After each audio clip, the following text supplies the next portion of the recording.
नमस्कार, मैं अविनाश रंजन गुप्ता आप सभी का अपने चैनल पर हार्दिक अभिनंदन करता हूं। आज के इस वीडियो में हम लोग अध्ययन करने वाले हैं भारत के भाषाई क्षेत्रों के बारे में, अर्थात संवैधानिक रूप से भारत के विभिन्न राज्यों को भाषाई क्षेत्रों में विभक्त क्यों किया गया, कितने वर्गों में विभक्त किया गया और विभक्त करने के पीछे क्या क्या कारण निहित थे, इसके बारे में हम लोग इस वीडियो में अध्ययन करेंगे। तो हम लोग आ जाते हैं भारत के भाषाई क्षेत्रों के अध्ययन से जुड़े इन 3 बिंदुओं पर, जिन पर हम लोग एक एक करके विचार करते हैं। सबसे पहले हम लोग ये देखते हैं कि भाषाई क्षेत्रों का विभाजन क्यों किया गया। देखिए, सरकारी कामकाजों का निष्पादन सही तरीके से हो सके और विभिन्न राज्यों के साथ पत्र व्यवहार तथा प्रशासनिक भाषा का निर्धारण किया जा सके, इस उद्देश्य से भारत के विभिन्न भाषाई क्षेत्रों को 3 वर्गों में विभाजित किया गया है। अर्थात केंद्र सरकार ये चाहती थी कि भारत में बहुत तरीके की भाषाएं या बहुभाषी राज्य के साथ संपर्क स्थापित करने के लिए किस भाषा को अपनाया जाए, या प्रशासन की भाषा क्या हो या पत्र व्यवहार की भाषा क्या हो, उसके निर्धारण के लिए भाषाई क्षेत्रों का विभाजन 3 वर्गों में किया गया। दूसरे बिंदु पर हम लोग आते हैं, वो भाषाई क्षेत्र कौन कौन से हैं। देखिए, पहला जो है वो है क क्षेत्र। इसे हम लोग हिंदी भाषी क्षेत्र भी कहते हैं। इसमें बिहार, झारखंड, हरियाणा, हिमाचल प्रदेश, उत्तर प्रदेश, उत्तरांचल, मध्य प्रदेश, छत्तीसगढ़, राजस्थान तथा दिल्ली और अंडमान निकोबार केंद्र शासित क्षेत्र सम्मिलित हैं। तो ये है हिंदी भाषी क्षेत्र और यहाँ पर प्रशासन की भाषा मुख्य रूप से हिंदी ही है। इसके बाद हम लोग आते हैं ख क्षेत्र में। तो देखिए, इसे हम लोग अर्ध हिंदी भाषी क्षेत्र कहते हैं।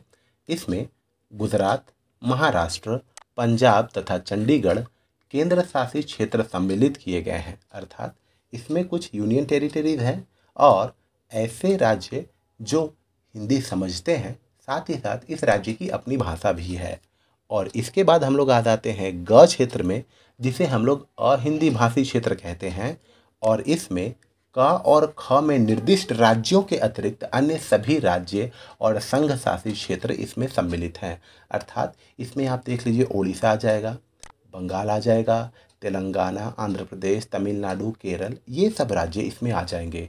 और वैसे राज्य जो यूनियन टेरिटोरीज में हैं और उनकी भाषा अलग है। अब हम लोग आ जाते हैं राजभाषा नियम 1976। देखिए, राजभाषा अधिनियम 1963 और 1967 के प्रावधानों को व्यवहारिक रूप प्रदान करने के लिए अधिनियम की धारा 8 के अंतर्गत राजभाषा नियम 1976 के रूप में भारत के राजपत्र में 17 जुलाई 1976 को प्रकाशित किया गया। देखिए, राजभाषा अधिनियम 1963 और 1967 के प्रावधानों को व्यवहारिक रूप देने के लिए 1976 में पुनः एक राजभाषा नियम अपनाया गया और इसकी सूचना भारत के राजपत्र, जो गजट ऑफ इंडिया होता है, 17 जुलाई 1976 के दिन इसे प्रकाशित किया गया था। और इस नियम के अंतर्गत सरकारी कामकाज के लिए देश के भाषाई क्षेत्रों को 3 वर्गों क, ख एवं ग में विभाजित किया गया है। इन वर्गों में आने वाले क्षेत्रों एवं राज्यों के साथ केंद्र सरकार द्वारा कार्यालयों में होने वाले पत्र व्यवहार की भाषा से संबंधित नियमावलियां इस राजभाषा नियम 1976 में सम्मिलित हैं।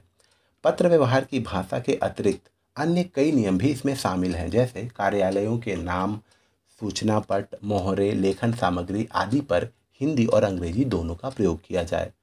इसके कहने का मतलब ये हुआ कि राजभाषा 1976 जो है, इसमें पूरे राज्य को 3 भाषाई वर्गों में विभक्त किया गया और साथ ही साथ जब केंद्र सरकार के साथ उनका कोई भी पत्र व्यवहार होगा तो बाइलिंगुअल या द्विभाषी नीति को फॉलो किया जाएगा। साथ ही साथ किसी भी प्रकार की नियमावली, मैनुअल, सूचना पट, मोहरे, ये सब स्थानीय भाषा के साथ साथ उसमें हिंदी और अंग्रेजी के लिए भी प्रावधान होगा।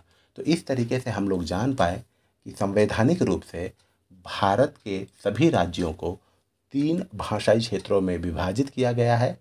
क्षेत्र क, जिसे हम लोग हिंदी भाषी कहते हैं, क्षेत्र ख, जिसे हम लोग अर्ध हिंदी भाषी क्षेत्र कहते हैं, और क्षेत्र ग, जो अहिंदी भाषी क्षेत्र है, अर्थात वहाँ हिंदी लोग नहीं समझ पाते। तो उम्मीद करता हूँ आपको मेरा ये वीडियो अच्छा और इन्फॉर्मेटिव लगा होगा। हम पुनः मिलेंगे किसी अगले वीडियो में, तब तक के लिए धन्यवाद।